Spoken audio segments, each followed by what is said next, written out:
Hello student, welcome to my YouTube channel excellent success group. तो student, आज हम discuss करेंगे क्लास 9 में chapter 9 area of parallelogram and triangle के important question number 61 में बोला गया the median of a triangle divide it into two part. Two equal area में डिवाइड करती है। देखो, जैसे मान लो मैंने कोई ट्रायंगल लिया ABC, मीडियन होती है ऐसी लाइन जो इस ट्रायंगल को बराबर दो हिस्सों में बांटती है। वो मीडियन ऐसी भी हो सकती है, ठीक है। तो जो इसका इस वाले पार्ट का एरिया होगा ABD का, उतना ही एरिया मेरा क्या होगा ADC का होगा। दोनों का एरिया क्या होता है, सेम होता है। We know that median of a triangle is a line segment joining the vertex to the mid point of the opposite side. यानी कि जो मीडियन होती है मेरी, वो वर्टेक्स से और इसकी वर्टेक्स के अपोजिट साइड यानी कि BC के मिड पॉइंट को ज्वाइन करने से बनती है, और ये हमेशा इसको इक्वल टू पार्ट में डिवाइड करती है। तो यहाँ पर मेरा जो ऑप्शन होगा, triangle of equal area, congruent triangle, right angle triangle, isosceles triangle, तो इसका एरिया क्या होता है, इक्वल होता है। तो मेरा ऑप्शन हो जाएगा A। ठीक, अब डिस्कस करते हैं क्वेश्चन नंबर 2। क्वेश्चन नंबर 2 में बोला गया है, in which of the following figure you find two polygon on the same base between the same parallel. ऐसे कौन सी दो फिगर हैं जो सेम बेस पे हैं और पैरेलल लाइन के बीच में हैं। ठीक, तो यहाँ पे मेरे एक पॉलीगन तो है, लेकिन जो ये ट्रायंगल बन रहा है ये एक बेस पे तो है बट पैरेलल लाइन के बीच में नहीं। यानी कि ये जो पॉलीगन है, इसका ये पॉइंट इसे ना तो टच कर रहा, ठीक है। ये पॉइंट अगर इस पर टच कर रहा होता तो इस ट्रायंगल का एरिया इस पैरेललोग्राम के हाफ के इक्वल होता, ठीक है। इक्वल तब भी नहीं होता, लेकिन ये पैरेलल लाइन के बीच में भी नहीं है, क्योंकि ये इसके इस लाइन पर नहीं आ रहा। इन दोनों को एक ही लाइन पे होना ज़रूरी है पैरेलल के लिए। सिमिलरली दोनों का बेस तो सेम है ट्रायंगल का, बट ट्रायंगल जो G पॉइंट है वो इस ट्रेपेजियम के अंदर कहीं बीच में है, इसके ऊपर नहीं है। सिमिलरली इसके अंदर भी ये वाला पॉइंट मान लो, इसे X मान लो, ये पॉइंट भी, दोनों का बेस तो सेम है, RQ पे है दोनों फिगर, ट्रायंगल भी और ये पॉलीगन भी, बट दोनों पैरेलल लाइन के बीच में नहीं है। ये पॉइंट इस पर अलाई करना चाहिए। अब बात करते हैं इस वाली फिगर की। इस फिगर में देखो, जो मेरा ये पॉलीगन है, पहला पैरेललोग्राम मेरा ये हो जाएगा। दोनों का बेस कौन हुआ, QR, ठीक है। ये दोनों लाइनें क्या है, पैरेलल है। और इसी तरीके से ये फिगर हो जाएगी, यानी कि पैरेललोग्राम PQRA BQRS दोनों एक ही बेस पे है और पैरेलल लाइन के बीच में है। तो मेरा ऑप्शन D इसका आंसर हो जाएगा। वो कौन सा पॉलीगन होंगे, वो ये वाला पॉलीगन होगा जो पैरेलल लाइन के बीच में है और दोनों का बेस भी क्या है, सेम है। इसी के साथ मेरा क्वेश्चन नंबर 62 यहाँ पे कंप्लीट होता है। अब डिस्कस करेंगे क्वेश्चन नंबर 63। 63 में बोला गया है, देखो 63 में है, the figure obtain by the joining the mid point of the adjacent side of a rectangle of side 8 centimetre 6 centimetre.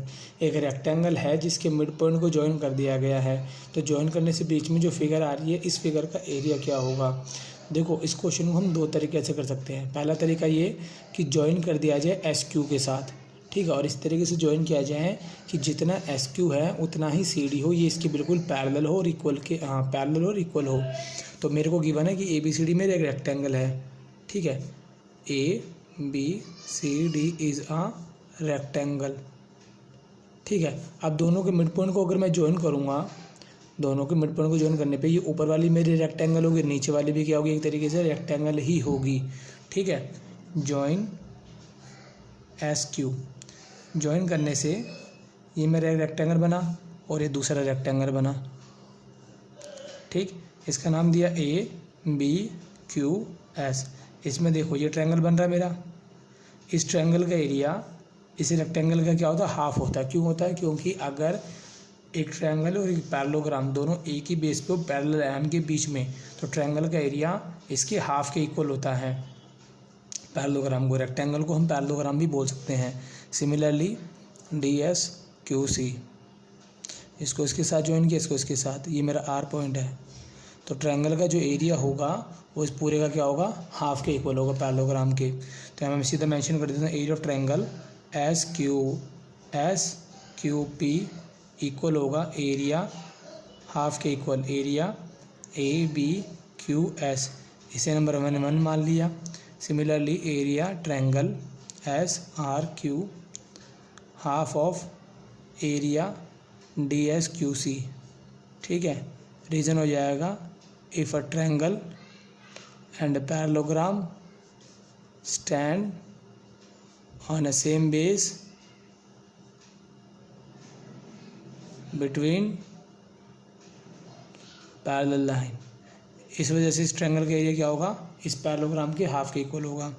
1 और 2 दोनों को प्लस कर देंगे। Area triangle S Q P plus area triangle S R Q is equal to half of area A B Q S plus half of area D S Q C. Area देखो इन दोनों को मैंने plus कर दिया, half ये और half ये, दोनों हाफ ऑफ को ऐड कर दिया तो मेरा क्या बन जाएगा, पी क्यू आर एस। ये बन जाएगा मेरा P Q R S is equal to, दोनों में से हाफ कॉमन ले लिया, कितना आया A B Q S plus में डी एस क्यू सी। आने के बाद ये मेरा बना area P Q R S is equal to half of, इन दोनों को प्लस कर दूंगा, यानी कि आधा तो रेक्टेंगल ही और आधा रेक्टेंगल ही, तो मेरा पूरा रेक्टेंगल बन जाएगा A B C D. A B C D, अब rectangle A B C D की लेंथ दे रखी है मैं कितनी 8, ब्रेथ दे रखी है 6, 2 4 से 8, 6 4 से 24 सेंटीमीटर स्क्वायर। इस तरीके से हम इसका एरिया निकाल सकते हैं। ठीक है, दूसरा तरीका ये होता है कि अगर किसी रेक्टेंगल के मिड पॉइंट को ज्वाइन करने पर बीच की जो फिगर बनती है वो बनती है रोम्बस। ठीक है, देखो अगर प्रूफ करना हो तो वो भी प्रूफ हो जाता है। जैसे कि इसकी फिगर है, ये थोड़ा लेंथी हो जाता क्वेश्चन, इसलिए मैंने इस तरीके से नहीं बताया आपको। ए बी सी डी, इसके लिए जैसे इसके मिड पॉइंट दे रखे मैं ये, इन दोनों को ज्वाइन किया, इन दोनों को ज्वाइन किया, इन दोनों को और इन दोनों को। ठीक है, अब हमें प्रूफ करना है कि एक रोम्बस है। डायरेक्टली हम रोम्बस प्रूफ करके भी इस क्वेश्चन को सॉल्व कर सकते हैं। ठीक, तो रोम्बस प्रूफ करने के लिए मैंने ए को सी के साथ ज्वाइन किया। हमें मालूम है कि रेक्टेंगल के जो डायगोनल होते हैं वो एक दूसरे के क्या होते हैं, इक्वल होते हैं। Diagonal of rectangle are equal. A C is equal to B D, यहाँ लिख दिया मैंने diagonal of rectangle are equal. इसे नंबर मैंने 1 मान लिया। अब इसमें मैं यूज़ करूँगा मिड पॉइंट थ्योरम। ठीक है, ये मेरा ट्रायंगल है डी एस सी और ये मेरा पॉइंट है, सॉरी ये ए है, ये मेरा पॉइंट हो गया एस और आर। इसी तरीके से मेरा दूसरा ट्रायंगल, इसका नाम है ए बी सी, इसके मिड पॉइंट है पी और क्यू। इसी तरीके से तीसरा डी सी और बी, इसका नाम आर और इसका नाम क्यू। ये डी ए बी